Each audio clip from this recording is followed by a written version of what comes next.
Hello दोस्तों, आप सभी का स्वागत है आपके अपने चैनल जॉब जॉय में। तो दोस्तों, जैसा कि आप सभी को पता है, आरपीएफ एसआई भर्ती 2024 का एग्ज़ाम आपका 13 दिसंबर की डेट में यहाँ पे ऑफिशियली समाप्त हो चुका है। तो दोस्तों, आरपीएफ एसआई भर्ती 2024 का ऑफिशियली एग्ज़ाम यहाँ पे 2 दिसंबर से स्टार्ट हुआ था। उसके बाद में दोस्तों 3 दिसंबर, 9 दिसंबर, 12 दिसंबर और 13 दिसंबर की डेट्स में आपका एग्जाम यहां पे कंडक्ट करवाया गया था। तो दोस्तों, टोटल 5 दिन आपका एग्जाम चला था और पर डे यहां पे 3 शिफ्ट कंडक्ट करवाई गई थी। तो टोटल 15 शिफ्ट में आपका ओवरऑल एग्जाम यहां पे कंडक्ट करवाया गया है। अब दोस्तों, एग्जाम कंडक्ट होने के बाद में यहां पे जो कैंडिडेट के द्वारा दिए गए एग्जाम बेसिस रिव्यूज के आधार पे हम बात करने वाले हैं कि क्या कट ऑफ इस बार आरपीएफ एसआई भर्ती में रह सकती है, कितने कैंडिडेट को यहां पे पीईटी पीएसटी टेस्ट के लिए शॉर्टलिस्ट किया जाएगा और कैटेगरी वाइज यहां पे कितना कंपटीशन है, कितने कैंडिडेट यहां पे एग्जाम में अपियर हुए हैं और कैटेगरी वाइज हम बात करने वाले हैं कितने नंबर ऑफ एप्लीकेशंस इस बार आए हैं, आरटीआई डेटा जो कि हमें पहले प्राप्त हो चुका है। और हम बात करेंगे कि इसकी ऑफिशियल आंसर की यहां पे कब तक जारी हो सकती है। तो दोस्तों, इन तमाम बिंदुओं पे हम डिटेल में बात करने वाले हैं इस वीडियो में। तो दोस्तों, पूरी जानकारी के लिए वीडियो को बिल्कुल भी स्किप ना करें, वीडियो को अंत तक जरूर देखें। और अगर इससे पहले आप हमारे चैनल पर पहली बार विजिट कर रहे हो तो सभी सरकारी भर्तियों की लेटेस्ट और ऑथेंटिक अपडेट्स पाने के लिए हमारे चैनल को जरूर सब्सक्राइब करें, साथ ही बेल आइकन को भी प्रेस कर लें जिससे आने वाली वीडियोस की नोटिफिकेशन आपको समय पर मिलती रहे। तो दोस्तों, सबसे पहले हम बात कर लेते हैं कैटेगरी वाइज वैकेंसीज की और टोटल नंबर ऑफ एप्लीकेशंस की और कितने गुना कैंडिडेट को यहां पे पीईटी पीएसटी टेस्ट के लिए शॉर्टलिस्ट किया जाएगा, उसके बारे में हम बात कर लेते हैं। तो दोस्तों, सबसे पहले हम बात करते हैं यूआर कैटेगरी की। तो दोस्तों, यूआर कैटेगरी में जो वैकेंसीज की बात की जाए तो मात्र 157 वैकेंसीज साल 2024 में रही हैं। अब दोस्तों, 157 वैकेंसीज के लिए टोटल नंबर ऑफ एप्लीकेशंस की बात की जाए तो 2,87,113 एप्लीकेशन फॉर्म इस बार यहां पे आए हैं। अब दोस्तों, इनमें से मात्र 1570 कैंडिडेट आपके ऐसे होंगे जो यहां पे पीईटी पीएसटी टेस्ट के लिए शॉर्टलिस्ट किए जाएंगे, यानी कि 2,87,113 जितने जो फॉर्म आए हैं उनमें से 1570 कैंडिडेट का यहां पे रिजल्ट तैयार होगा पीईटी पीएसटी टेस्ट के लिए, यानी कि वैकेंसीज का 10 गुना कैंडिडेट को यहां पे पीईटी पीएसटी टेस्ट के लिए इस बार शॉर्टलिस्ट किया जाएगा, जैसा कि इसके ऑफिशियल नोटिफिकेशन में मेंशन किया गया था। अब इसके बाद में बात कर लेते हैं ओबीसी कैटेगरी की। तो दोस्तों, ओबीसी कैटेगरी में वैकेंसीज की बात की जाए तो 104 वैकेंसीज हैं और दोस्तों 104 वैकेंसीज पे आप देख सकते हैं कितने ज्यादा यहां पे एप्लीकेशन फॉर्म इस बार आए थे, 6,09,404। और दोस्तों, इनमें से मात्र 1,040 कैंडिडेट आपके पीईटी पीएसटी टेस्ट के लिए यहां पे शॉर्टलिस्ट किए जाएंगे। फिर बात कर लेते हैं यहां पे ईडब्ल्यूएस कैटेगरी की। तो दोस्तों, ईडब्ल्यूएस कैटेगरी में यदि बात करें तो मात्र 38 वैकेंसीज थी और 38 वैकेंसीज के लिए यहां पे फॉर्म 99,386 यहां पे प्राप्त हुए थे। और दोस्तों, इनमें से मात्र 380 कैंडिडेट आपके जो पीईटी पीएसटी टेस्ट है उसके लिए यहां पे शॉर्टलिस्ट किए जाएंगे। फिर दोस्तों, बात कर लेते हैं एससी कैटेगरी की। तो दोस्तों, एससी कैटेगरी में यहां पे 57 वैकेंसीज थी। उसके लिए आप देख सकते हैं कितने ज्यादा एप्लीकेशन फॉर्म, 3,99,702 एप्लीकेशन फॉर्म इस बार प्राप्त हुए हैं। और दोस्तों, इतने एप्लीकेशन फॉर्म में से मात्र 570 कैंडिडेट को यहां पे पीईटी पीएसटी टेस्ट के लिए शॉर्टलिस्ट किया जाएगा। तो दोस्तों, कंपटीशन का लेवल आप देख सकते हैं कि कितनी सी वैकेंसीज हैं और कितनी ज्यादा एप्लीकेशन फॉर्म, यानी कि पर सीट कंपटीशन आप देख सकते हैं। यहां पे लगभग 3,500 कैंडिडेट का एक सीट के लिए इस बार कंपटीशन रहा है। अब दोस्तों, बात कर लेते हैं यहां पे एसटी कैटेगरी की। तो दोस्तों, एसटी कैटेगरी की टोटल नंबर ऑफ वैकेंसीज मात्र 28 हैं और इसके लिए एप्लीकेशन फॉर्म की बात की जाए तो 1,42,483 एप्लीकेशन फॉर्म्स आए हैं। और दोस्तों, इनमें से मात्र 280 कैंडिडेट्स का यहां पे जो पीईटी पीएसटी टेस्ट है उसके लिए यहां पे चयन किया जाएगा। अब दोस्तों, बात कर लेते हैं total number of application form. तो दोस्तों, लगभग 15 लाख फॉर्म इस बार आरपीएफ एसआई भर्ती के लिए यहां पे आए हैं।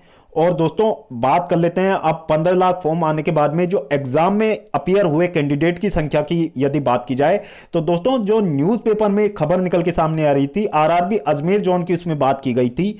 तो दोस्तों, 9 दिसंबर तक की एग्जाम का जो डेटा यहां पे प्राप्त हुआ था उसके अकॉर्डिंग मात्र 52% कैंडिडेट यहां पे जो सीबीटी बेस्ड टेस्ट था आपका आरपीएफ एसआई का उसमें अपियर हुए थे। अब दोस्तों, उसके बाद में 12 और 13 दिसंबर को आपका एग्जाम कंडक्ट करवाया गया था। तो दोस्तों इसके आधार पर यदि हम एक डेटा यहां पे एक्सपेक्ट करके चले, जो टोटल नंबर ऑफ कैंडिडेट यहां पे अपीयर हुए हैं, तो दोस्तों लगभग 50% कैंडिडेट ही आपका जो सीबीटी बेस एग्जाम में ऑल ओवर इंडिया सभी जोन्स को मिला के यहां पे अपीयर हुए हैं। तो दोस्तों यानी कि आपका जो कंपटीशन रहने वाला है, तो दोस्तों उनमें से मात्र 7.5 लाख कैंडिडेट ने यहां पे इस बार एग्जाम में भाग लिया है। अब दोस्तों एग्जाम में भाग लेने के बाद में जो कैंडिडेट के जो डेटा प्राप्त हुए हैं, उसके आधार पर यदि पेपर के लेवल की बात की जाए, तो दोस्तों पेपर का लेवल आपका सभी तरीके का यहां पे देखने को मिला था। कई पेपर का लेवल इजी टू मॉडरेट यहां पे देखने को मिला है, कई का मॉडरेट टू टफ यहां पे देखने को मिला है, और किसी किसी का यहां पे मॉडरेट देखने को मिला है। यानी कि सभी तरीके के एग्जाम लेवल इस बार देखे गए हैं आरपीएफ एसआई भर्ती में। तो जो भी यहां पे मॉडरेट टू टफ वाली जो शिफ्ट रहेंगी, तो उन्हें नॉर्मलाइजेशन में ज्यादा फायदा मिलेगा, और जो शिफ्ट यहां पे इजी टू मॉडरेट रही हैं, उन्हें नॉर्मलाइजेशन का फायदा नहीं होगा। तो दोस्तों वो सब आपका जो कट ऑफ निकल के सामने आएगी, उसमें पता लगेगा कि किस शिफ्ट को यहां पे ज्यादा फायदा मिला है, और कौन सी शिफ्ट यहां पे इजी टू मॉडरेट थी, कौन सी आपकी मॉडरेट थी, और कौन सी मॉडरेट टू टफ थी। वो सब यहां पे ऑफिशियल आंसर की आने के बाद में पता लग जाएगा, और उसके बाद में पता लग जाएगा कि नॉर्मलाइजेशन में कितने मार्क्स यहां पे इंक्रीज हुए हैं। वो सब रिजल्ट आने के बाद में यहां पे पता लगेगा। अब दोस्तों इसके बाद में बात कर लेते हैं जो वर्तमान पेपर का लेवल रहा है, उसके अकॉर्डिंग कैंडिडेट के जो रिव्यूज के अकॉर्डिंग कैंडिडेट ने कितने यहां पे अटेम्प्ट किए हैं। तो दोस्तों काफी सारे रिव्यूज प्राप्त होने के बाद में कई कैंडिडेट ने 120 भी अटेम्प्ट किए हैं, यानी कि पूरे में से पूरे अटेम्प्ट किए हैं। और दोस्तों किसी किसी कैंडिडेट ने 110 भी किए हैं, किसी ने 100 प्लस भी यहां पे किए हैं, किसी ने 95 किए हैं, किसी ने 92 किए हैं। और दोस्तों कैंडिडेट वाइज यहां पे अलग अलग यहां पे जो अटेम्प्ट का लेवल यहां पे देखने को मिला है। तो दोस्तों इस बार की जो भर्ती है, इसमें वैकेंसीज को देखते हुए दोस्तों जो भी कैंडिडेट यहां पे 70 से नीचे जितने भी कैंडिडेट ने अटेम्प्ट किया है, तो दोस्तों उनके लिए अच्छी खासी मुश्किल यहां पे रहने वाली है। क्योंकि दोस्तों पहली बात तो वैकेंसीज आपकी बहुत ज्यादा कम है, और दोस्तों कोई भी कैंडिडेट यदि किसी एग्जाम में अपीयर होता है, तो दोस्तों उसकी एक्यूरेसी कितनी भी अच्छी हो, तो दोस्तों 5 से 6 सवाल आपके हर एग्जाम में यहां पे गलत हो जाते हैं, यदि आपकी एक्यूरेसी अच्छी भी है तो। लेकिन दोस्तों इस बार का जो पेपर था, उसमें 10 से 12 का आपका एवरेज देखने को मिलेगा कि पर कैंडिडेट यहां पे 10 से 12 क्वेश्चंस यहां पे पर कैंडिडेट के यहां पे गलत होते हैं। तो दोस्तों इतना तो इस बार देखने को मिलेगा ही, क्योंकि पेपर अच्छे लेवल का यहां पे बनाया गया था। और दोस्तों किसी किसी कैंडिडेट की यदि अच्छी एक्यूरेसी होगी, तो दोस्तों 5 से 6 क्वेश्चंस तो कैंडिडेट के यहां पे गलत हो ही जाते हैं। तो दोस्तों जिन भी कैंडिडेट ने यहां पे 70 से नीचे इस बार अटेम्प्ट किए हैं, तो दोस्तों बिल्कुल भी उनका चांसेस बहुत कम रहेगा कि उनका यहां पे पीटी पीएचडी टेस्ट के लिए यहां पे चयन हो। तो दोस्तों अब हम बात कर लेते हैं कि इस बार का जो एक्सपेक्टेड कट ऑफ क्या एक सेफ स्कोर रह सकता है कैटेगरी वाइज। और दोस्तों ये हम बात करेंगे रॉ स्कोर के बेसिस पे, क्योंकि दोस्तों नॉर्मलाइजेशन यहां पे कितना होता है वो सब यहां पे बाद में पता लगेगा।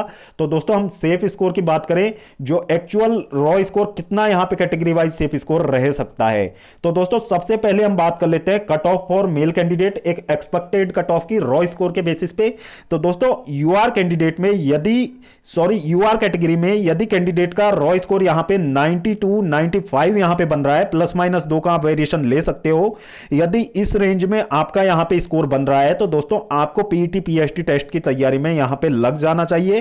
क्योंकि दोस्तों यदि आप रिजल्ट का वेट करने बैठोगे, तो रिजल्ट के बाद में ये लोग ज्यादा समय आपको देंगे नहीं।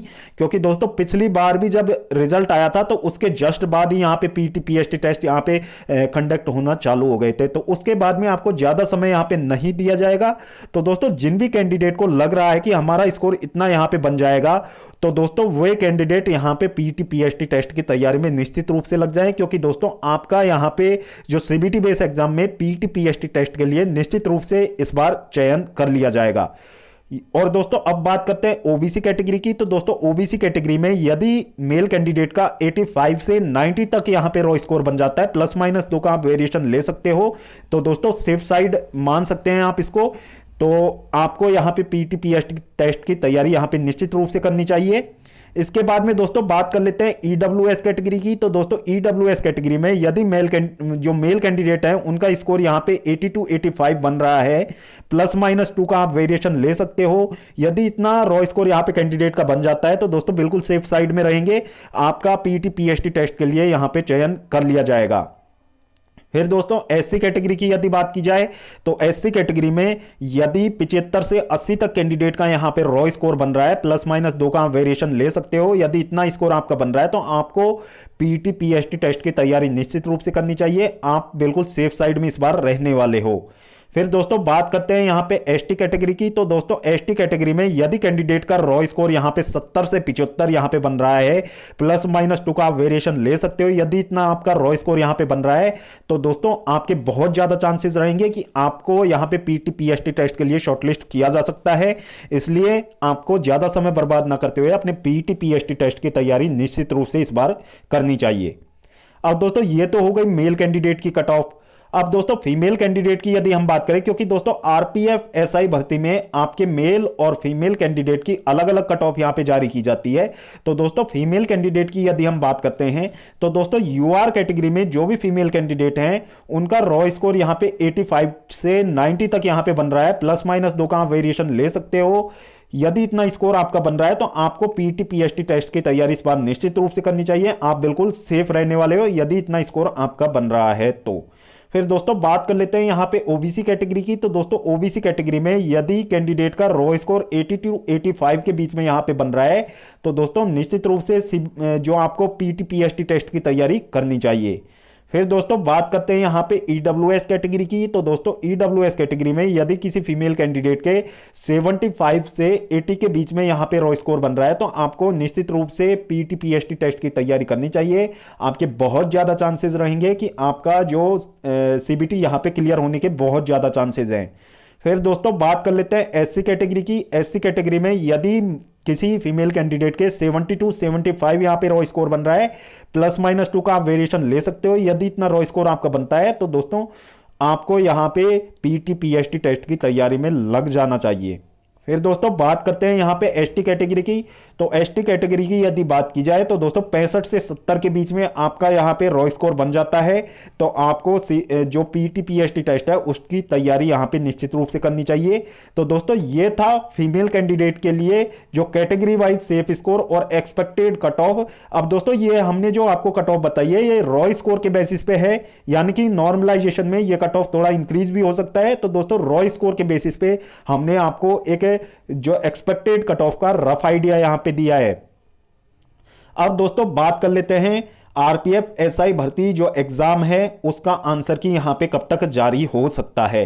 तो दोस्तों एसआई भर्ती की बात करें तो दोस्तों जैसा कि अभी आपका यहां पे जो एएलपी भर्ती की एग्जाम यहां पे कंडक्ट हुई थी उसके बाद में दोस्तों 29 नवंबर को आपका एग्जाम यहां पे समाप्त हुआ था और दोस्तों 29 नवंबर के बाद में 5 से 6 दिन के बाद में ही आपका ऑफिशियल आंसर की यहां पे जारी कर दी गई थी। और दोस्तों जैसा कि आप सभी को पता है टीसीएस आपका एग्जाम यहां पे कंडक्ट करवा रहा है।